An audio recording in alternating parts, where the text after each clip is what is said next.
Hello, Bronco fans and football fans everywhere.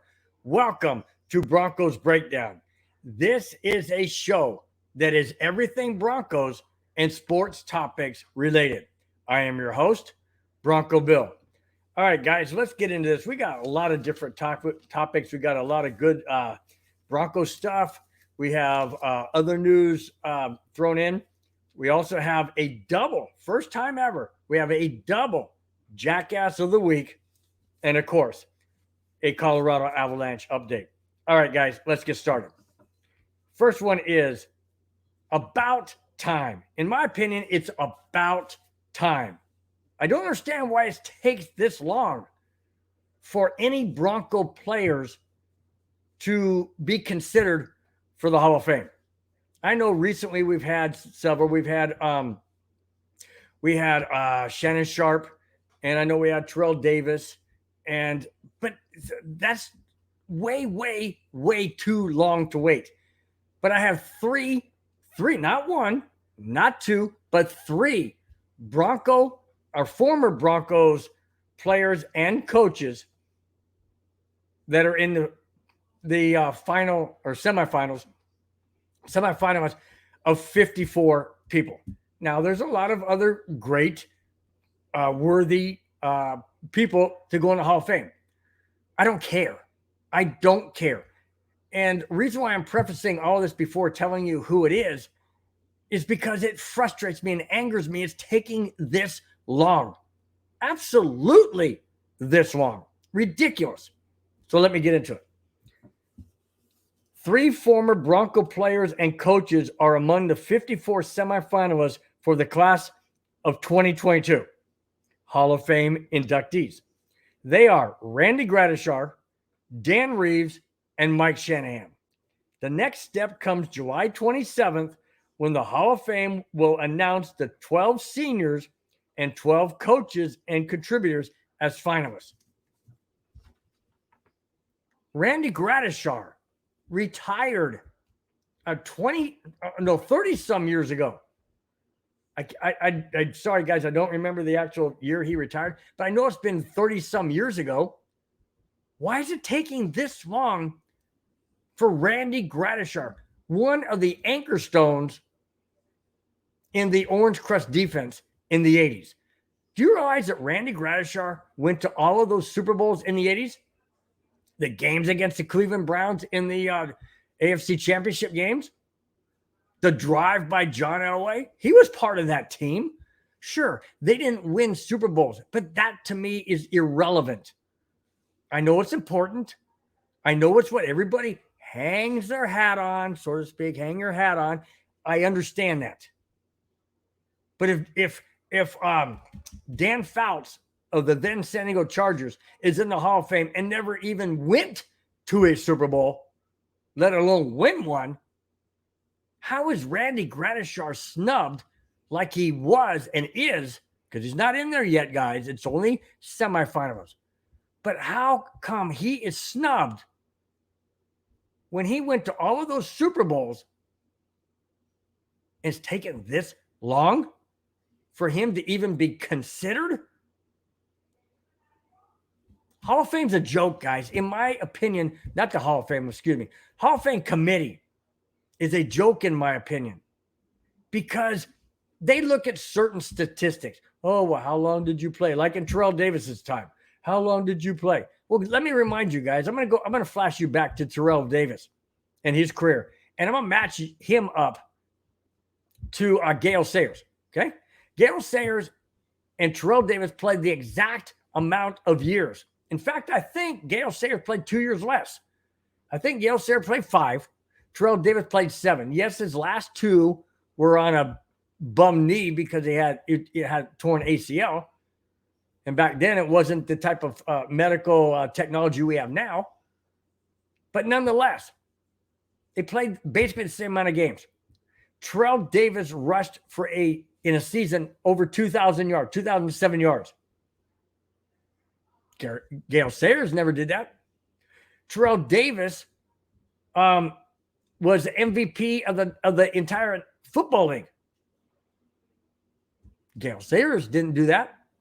Terrell Davis was MVP of a Super Bowl. Gale Sayers never made it to a Super Bowl, let alone be MVP. And it took Terrell Davis all of those years to get in the Hall of Fame. There's something wrong with the committee.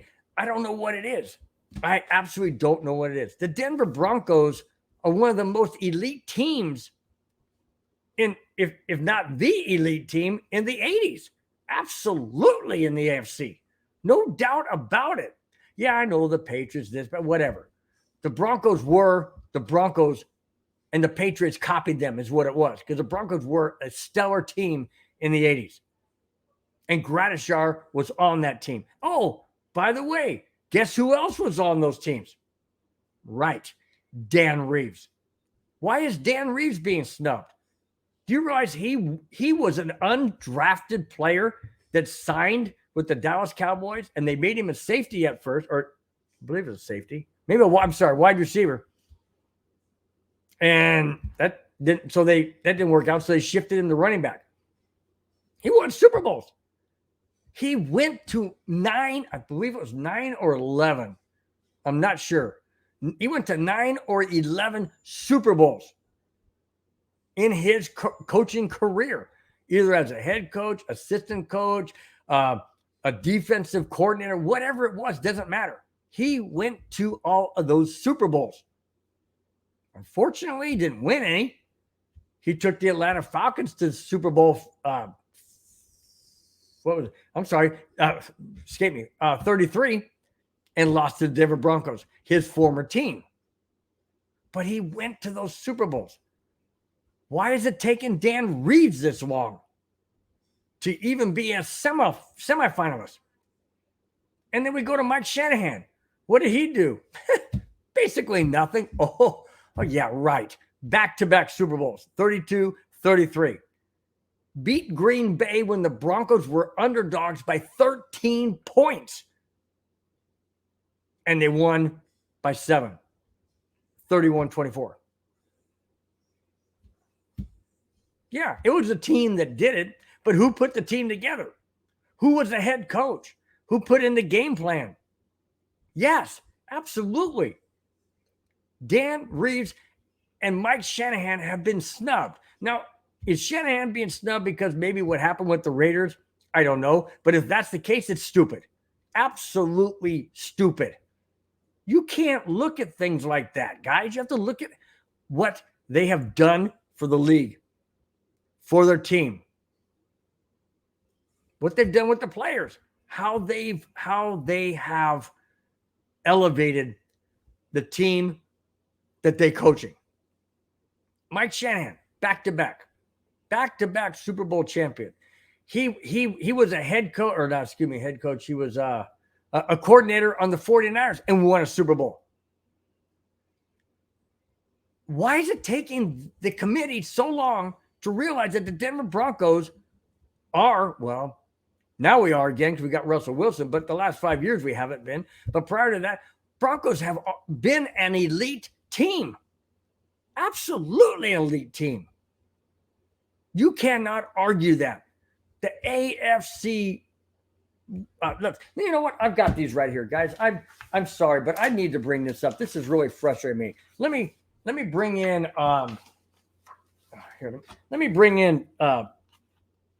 Dan Reeves' accomplishments as a Denver Bronco head coach. I'm sorry, guys. I'm going through these pages, but let me get into this. All right, Dan Reeves came on in 1981. He as a first head coach of the Broncos, not first head coach, but first time for him. Second in the AFC West. Following year, kind of dropped off. It was fifth in the West.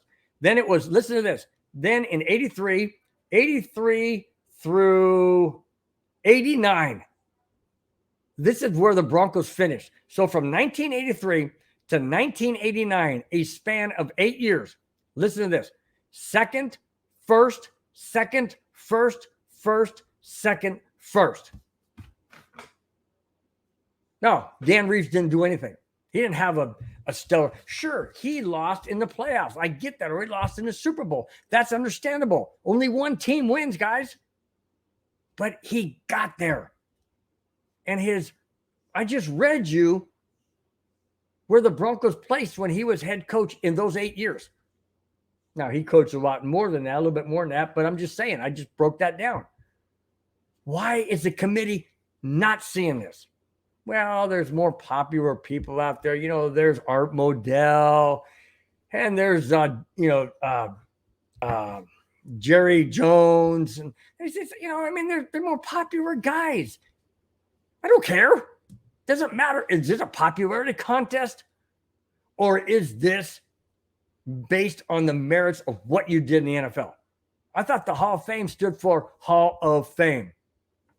In other words, the best of what you do. Well,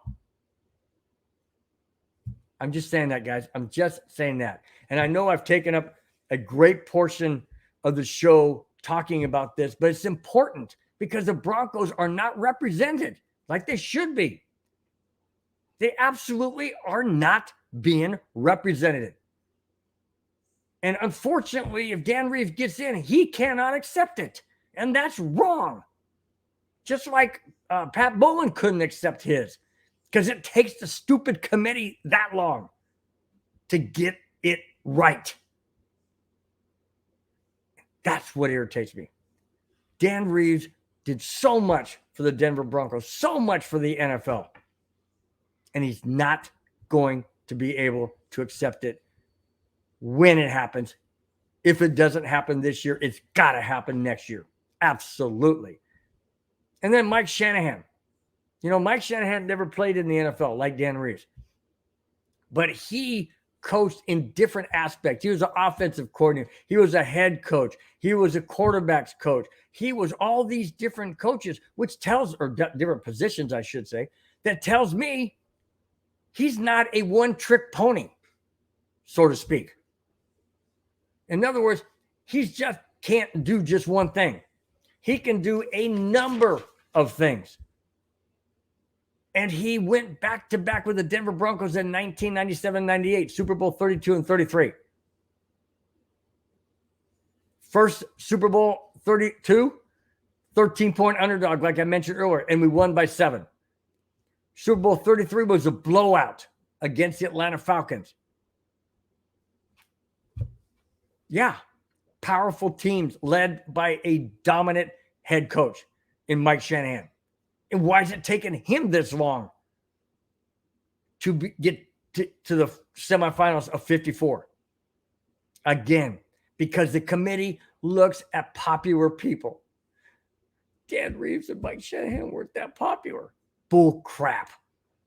This is not a popularity contest, guys. It is about how well you have done on the NFL football field, what you've done with your team, and your accomplishments, not based on Super Bowl wins. Absolutely not. And if it was based on Super Bowl wins, Don Coryell would not be in this semifinals of 54 either. He wouldn't be. He never went to a Super Bowl. And then Dan Fouts shouldn't be in here. Fran Tarkenton shouldn't be in here. But they are. Why? Because they were great at what they did, regardless of a Super Bowl ring. All right, guys, I move on. Otherwise, I'll get wrapped up in talking about this the entire time because it just absolutely irritates me. Okay, let's go to Jerry Jeudy. Now, Jerry Jeudy says the Broncos will be very explosive with Russell Wilson. Jeudy continued, and I quote, "Every detail matters with Wilson. You learn a lot just how hard he works and how focused he is when he is on the field and on the board." End quote. I feel like all the pieces that we needed, so we've just got to put it together. And I'm excited that it's going to happen. End quote. Okay, Jerry, I agree. I totally agree with your feelings. Totally agree with them. One thing I don't agree with, I don't feel it's going to be this year. And I'll tell you why. Main reason is simply this. When Peyton Manning came to the Denver Broncos, I know, different situation. He had neck surgeries and all of that. Nobody knew how well he could play or if he could even play at an NFL level at all. He didn't he didn't go to the Super Bowl. He and the Broncos, of course, didn't go to the Super Bowl in his first year in Denver. They won the division. Yes, that's true. In fact, they won the division all 4 years that Peyton Manning played for the Denver Broncos. But they didn't go to the Super Bowl the first year. Because to me, it's a learning process. It's a new head coach for him. It's a new team for him. It's a new area. It's a new playbook. Everything is new. So it takes a while to get acclimated, to get comfortable, to get your feet underneath you, so to speak. But he did go to the Super Bowl in second year in 2016. I take it back. I'm sorry, 2014 when we lost to the Seattle Seahawks. I'm not even going to talk about that. And then missed the chance to go to the Super Bowl in his third year. And then in 2016, they went to the Super Bowl and they won again. Okay? Against the Carolina Panthers. Okay, so he went to 2 Super Bowls in his 4 years, but he didn't go in the first year. Russell Wilson, same situation. New team, new coaching staff, new players, new playbook, new atmosphere, new everything. I don't see the Broncos going to the Super Bowl in their very first year with Russell Wilson. I don't see it. I hope it happens. I would love it to happen. Absolutely. It's not going to happen. I just don't feel it's going to happen. It's a learning curve, guys. It's absolutely a learning curve. Now, year number 2 with Russell Wilson. Oh, yeah. Yeah. Now I say, okay, now he's got his feet under him. He's got his legs under him. He knows the system. He knows the coaching staff. He knows the playbook. Yep. I think the Broncos can do it in 2024. 2023. Just not 2022. Sorry to break your hearts, guys, but that's just my feeling. I hope all of you can come back at the end of the year and say,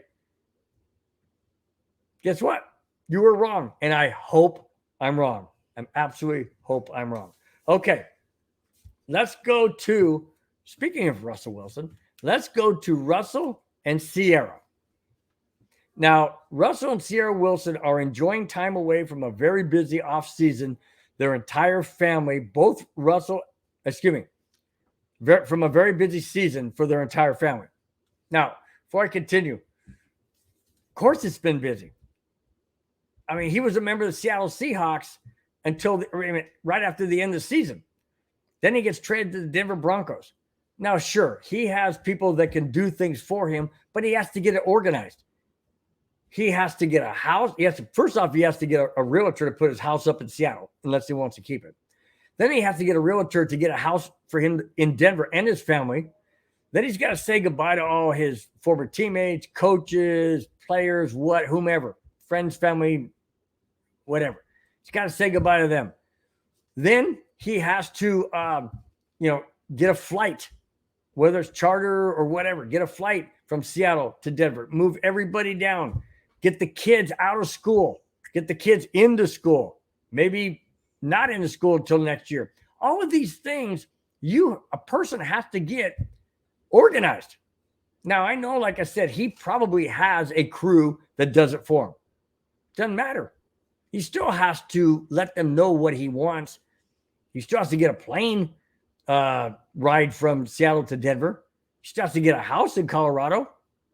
This stuff doesn't happen like boom. It doesn't happen like that. So, yeah, there's stress. There's uncertainty. You're going into a whole nother state, whole nother city, whole nother team, whole nother everything. It's not that easy to wrap your head around. Yes, they're professionals, but they're also human. And they need to get away as husband and wife. There's no mention of the kids, and there shouldn't be. because it was Russell and Ciara. Let me continue. Both Russell and Ciara have been taking trips to England and attended Wimbledon tennis match. Before that, they were in Canes. If that isn't enough, they ran into Paul McCartney at St. Bart's restaurant. To wrap it up, their time in Europe, they took in a Formula One race in France. Wow. Talk about a getaway?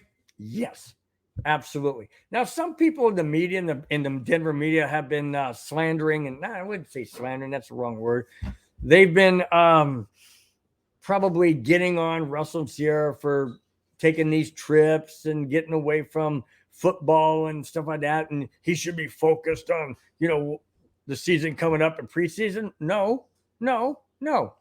They being the NFL players across the league have a 2 or 3 week break before they need to come back, regroup, refocus, and get into game plan mode or game, the season mode. They have that time. It's free for them to do. There's certain restrictions they have to go by, and I'm not quite privy into what those restrictions are, and it's not my business. It's theirs. But Russell and Ciara got away. They went to Europe. They had a wonderful dinner at St. Bart's, and they ran into Paul McCartney. How cool is that? Then they go to Wimbledon, or before that, they went to Wimbledon, took in a Wimbledon match. And of course, they were approached by several people recognizing, most likely Ciara, most likely, but it's okay. It's okay. The bottom line is this, guys. Russell Wilson got away.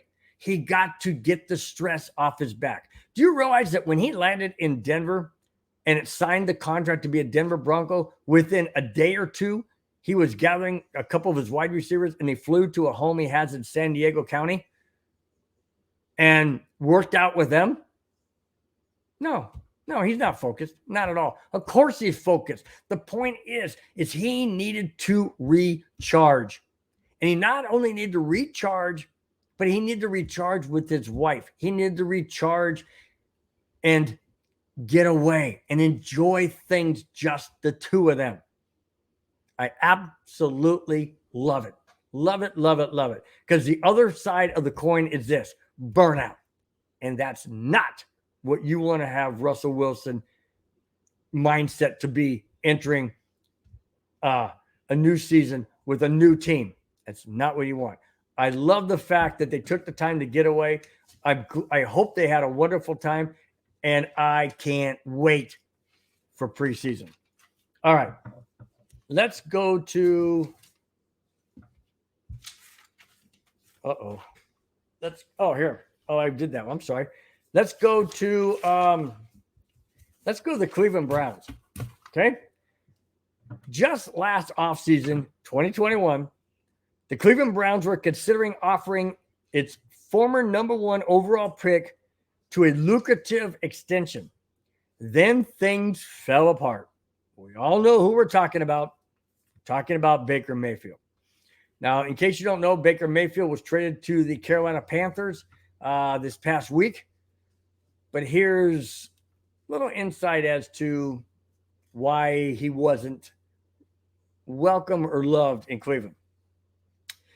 According to Jason Lloyd of The Athletic, and I quote, Baker Mayfield was widely viewed as childish and immature.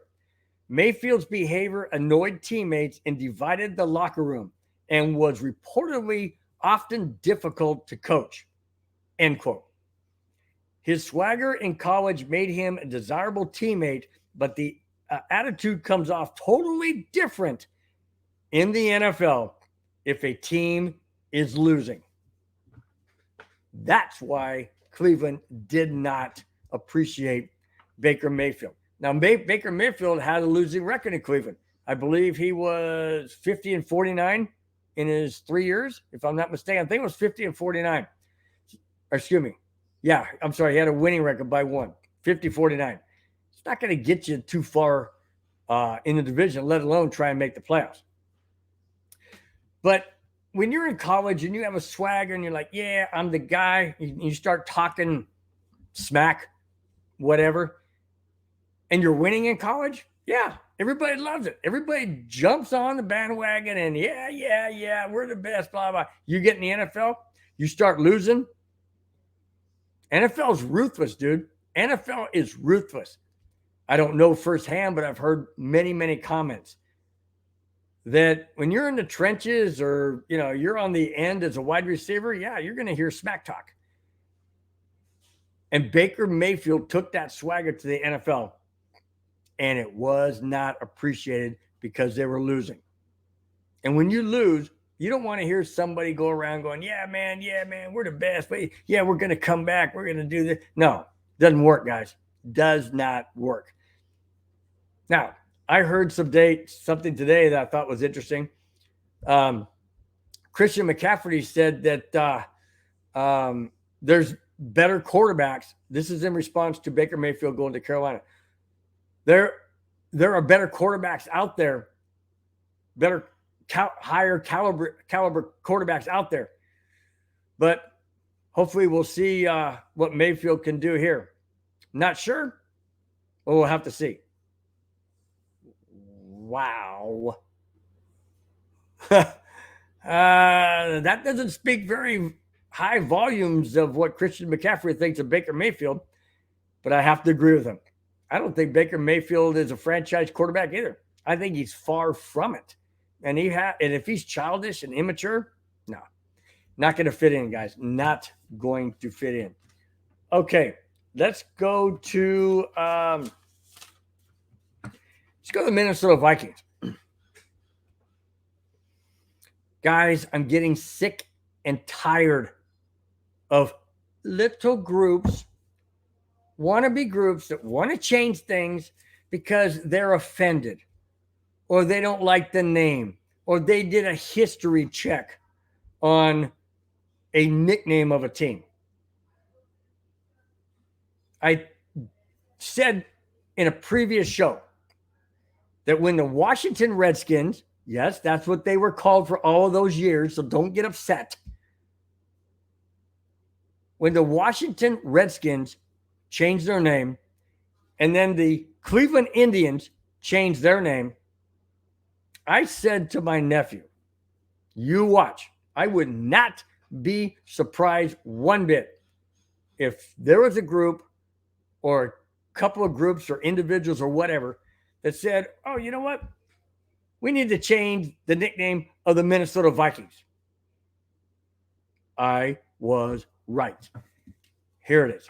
There's a small group in Minnesota that wants the name Vikings to be replaced with another nickname. They say the Vikings were violent and a group of warriors. They go on to say that the Vikings targeted faith, pillaged and raped and plundered by war-mongering pagans. Yeah, okay. But guess what? That was history. That's what they did. Nobody's saying that the Minnesota Vikings or the Viking nickname is honoring all of those bad things. They're honoring the Vikings as a race that came over and settled the majority of them at the time settled in Minnesota. So they honored them for their journey, for their coming to the free world, so to speak. That's what it was about. Just like the Washington Redskins. Okay. Does anybody out there realize that back in the day when the Washington football team was looking for a nickname, they went to one of the head chiefs of one of the prominent Indian tribes and said, hey, we would like to name our football team after you. We'd like to call them the Redskins. Do you have an issue with that? And they all said no. We would be honored. Absolutely honored. And that's what a nickname is. You are honoring what you're representing.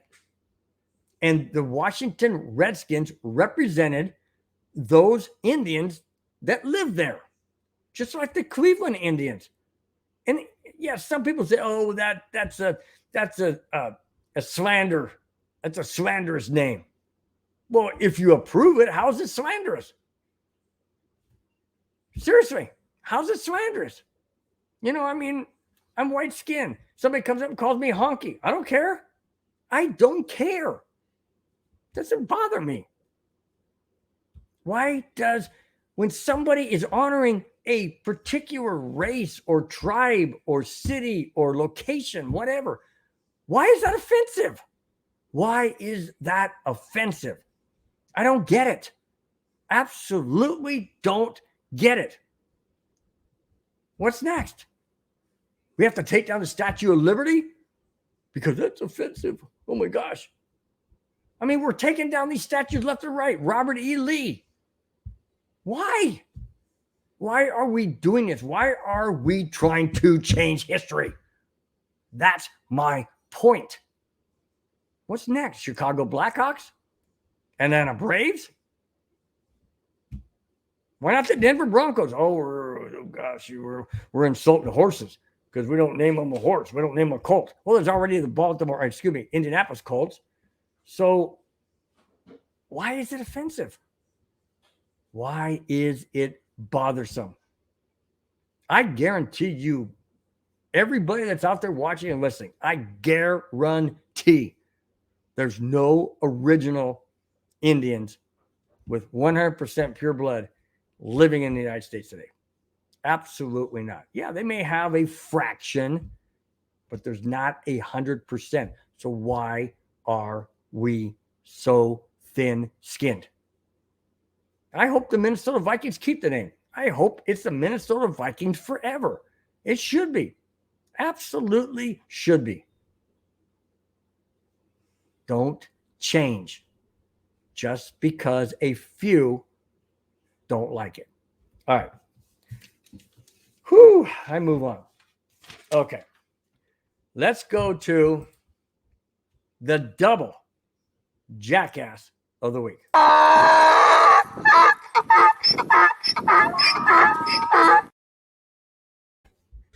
All right, guys. Let's get to the first one. First jackass of the week goes to David Moore. Bears wide receiver David Moore was found asleep in a Taco Bell drive-thru. Now, hold on a second, guys. Before I get any further, I've been to many drive-thrus, okay? And when you pull up, most people pull up and they keep their foot on the brake. And then you move to the next window. First you order, then you move to the next window. Then you move to the following window and you get your food and you drive away. Most people don't park. Most people don't park. I understand if it's a long line, you may park or whatever. Most people don't park. At least I don't. Anyways, I continue. A week ago, last Sunday, police said he smelled of marijuana when they approached the car.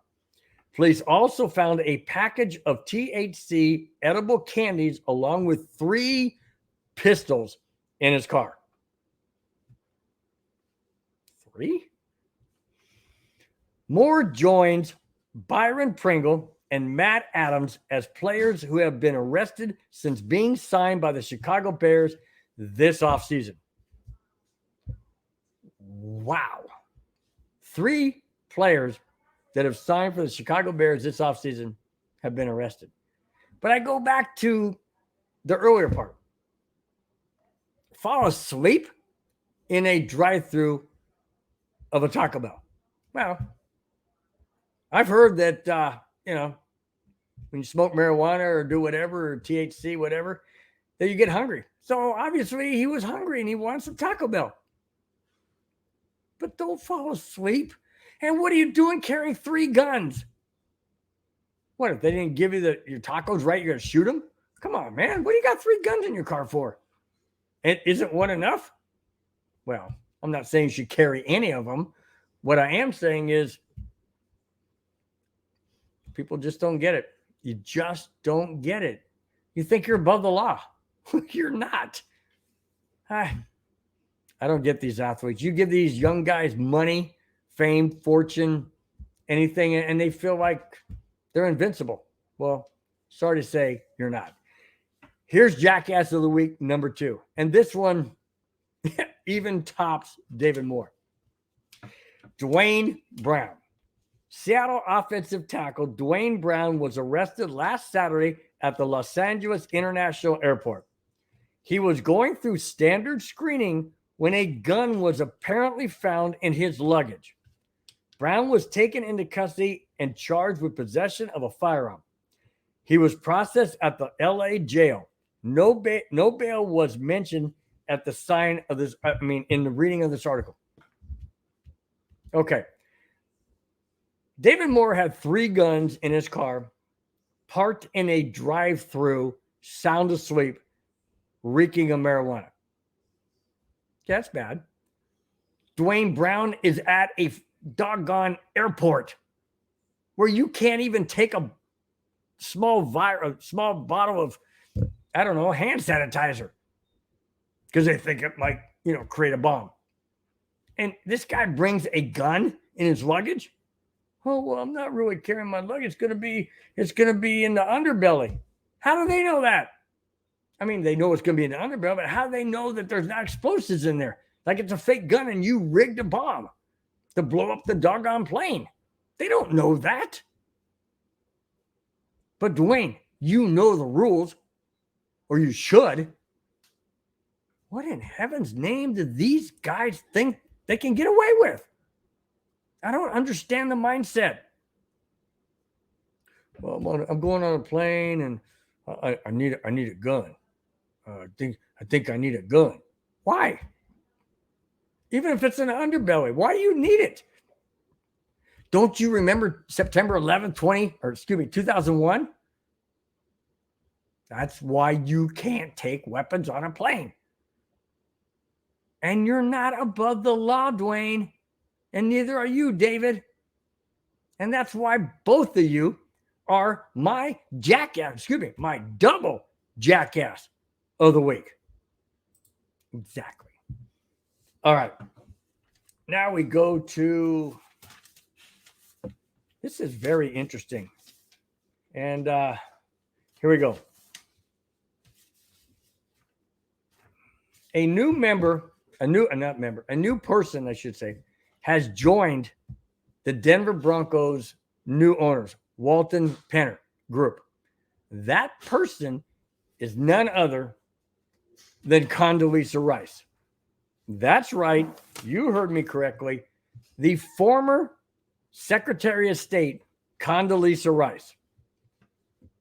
I'm going to give you a quote that Rob Walton said after Condoleezza Rice joining the Denver Broncos' new ownership. Here it is, and I quote, "We're pleased to welcome former Secretary of State Condoleezza Rice to our ownership group.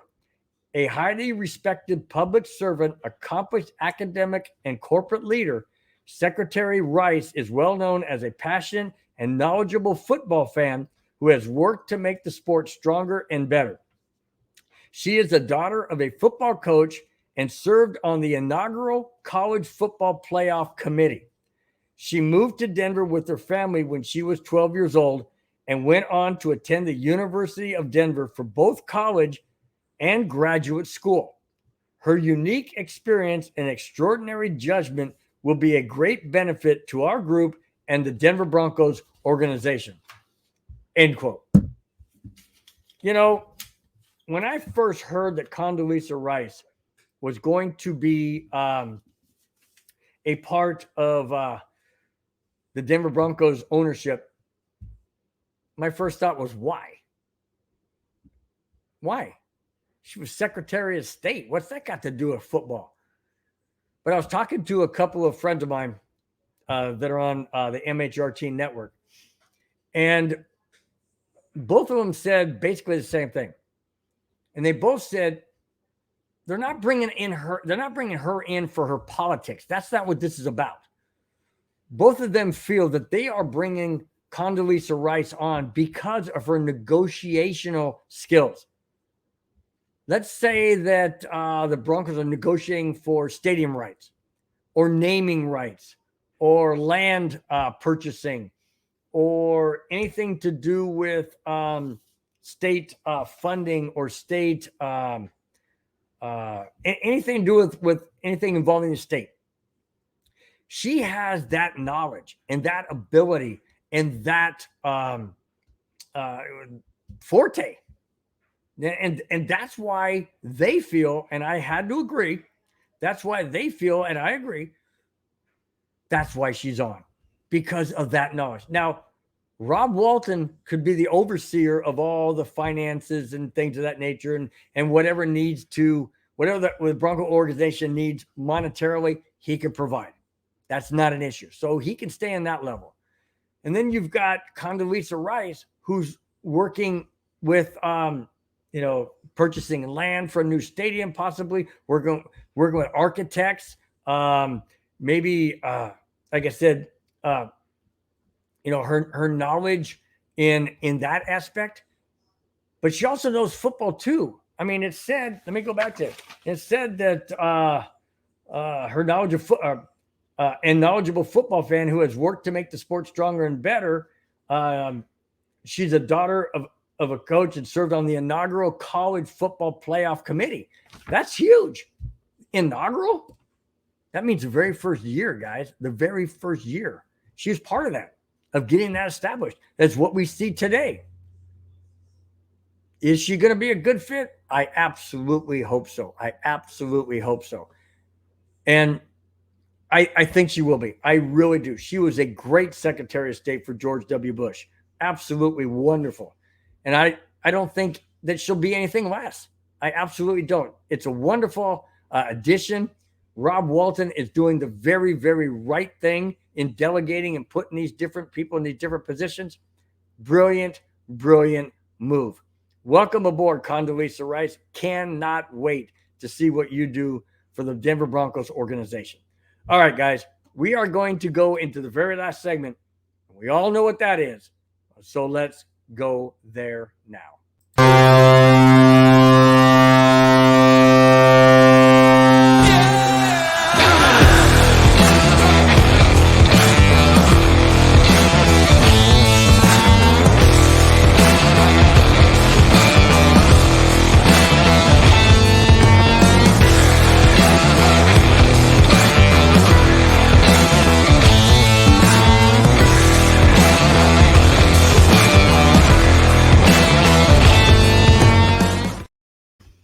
All right, guys. This is a very, very, to me, it's a very, very heartwarming little story.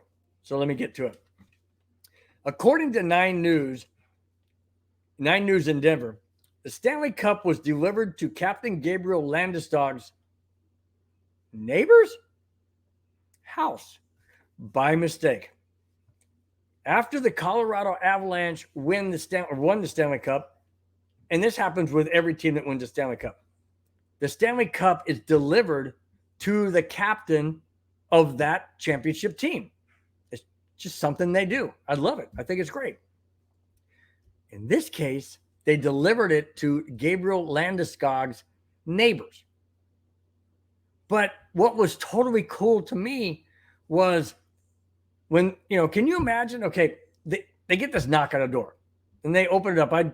I'm just paraphrasing now because I don't know, but I can just imagine. They get the knock on the door. They open it up. Guys are standing there with this big case.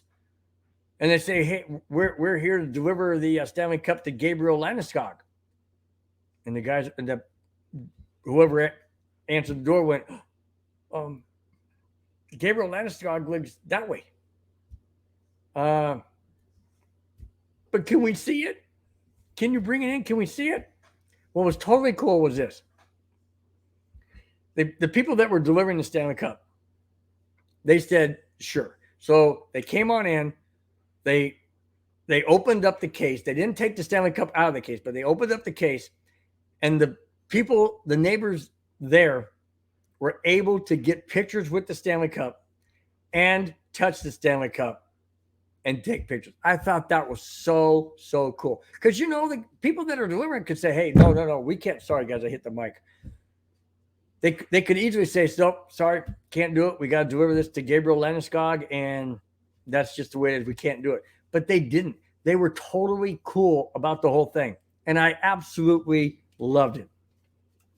So it says here, his neighbors were allowed to take pictures with it before the cup, went to the captain's house.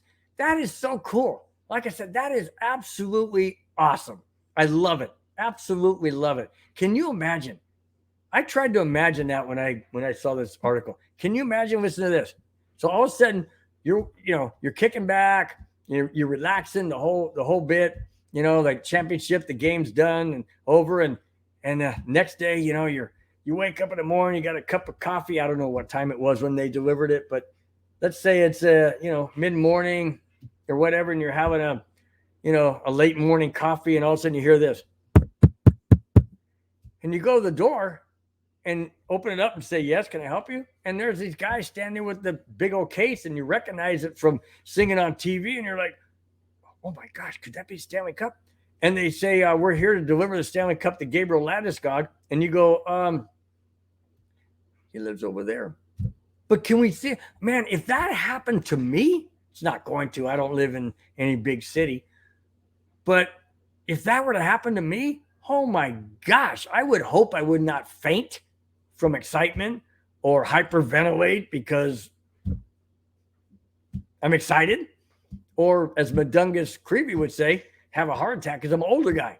I don't know. I wouldn't want any of those things to happen, but I can just imagine the excitement, the exhilaration, the joy of just seeing the Lord Stanley Cup right in your own house. Wow, what an absolute rush that must have been.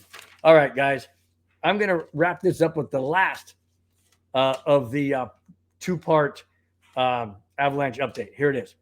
After the Avalanche won the Stanley Cup, Joe Sakic was named general manager of the year.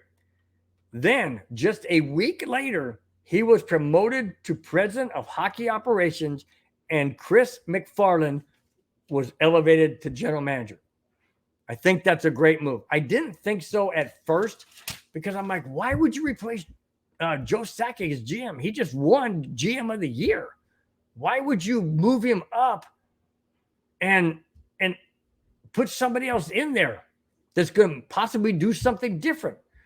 But then again, I was talking to some of my friends on MHRT Network, and they said, well, you put Joe Sakic in charge of the GM, that final decision has to go through Joe Sakic. So basically, he's GM and above, which is what he should be. He's an awesome GM. And I firmly believe he's going to be a wonderful, a wonderful president of hockey operations. Absolutely. Absolutely. One thing that bothers me, though, is obviously you can't keep everybody on your team when you win a championship. You just can't. You just absolutely can't keep everybody. The money that they want to get is way too high. They've already accomplished what they wanted to accomplish, and that's winning a Stanley Cup. Now they want to get paid, and I cannot blame them. We're not going to have Darcy Kemper. We're probably going to lose Nazem Kadri. But I feel and believe that Joe Sakic and Chris McFarland will do the right thing when it comes to keeping the Avalanche on the level they are, and that is nothing less than Stanley Cup champions. That's it, guys. That's all I have. Thanks for watching. Thanks for subscribing. And please, if you haven't subscribed, please do. I greatly appreciate it. You guys mean the world to me, and that's why I do what I do. I love what I do. I love the passion for the sports that I love, the Broncos and the Avalanche. And your support means a lot. You guys have a wonderful rest of your week. Enjoy your upcoming weekend, and we will talk to you next Tuesday. Take care. Bye-bye.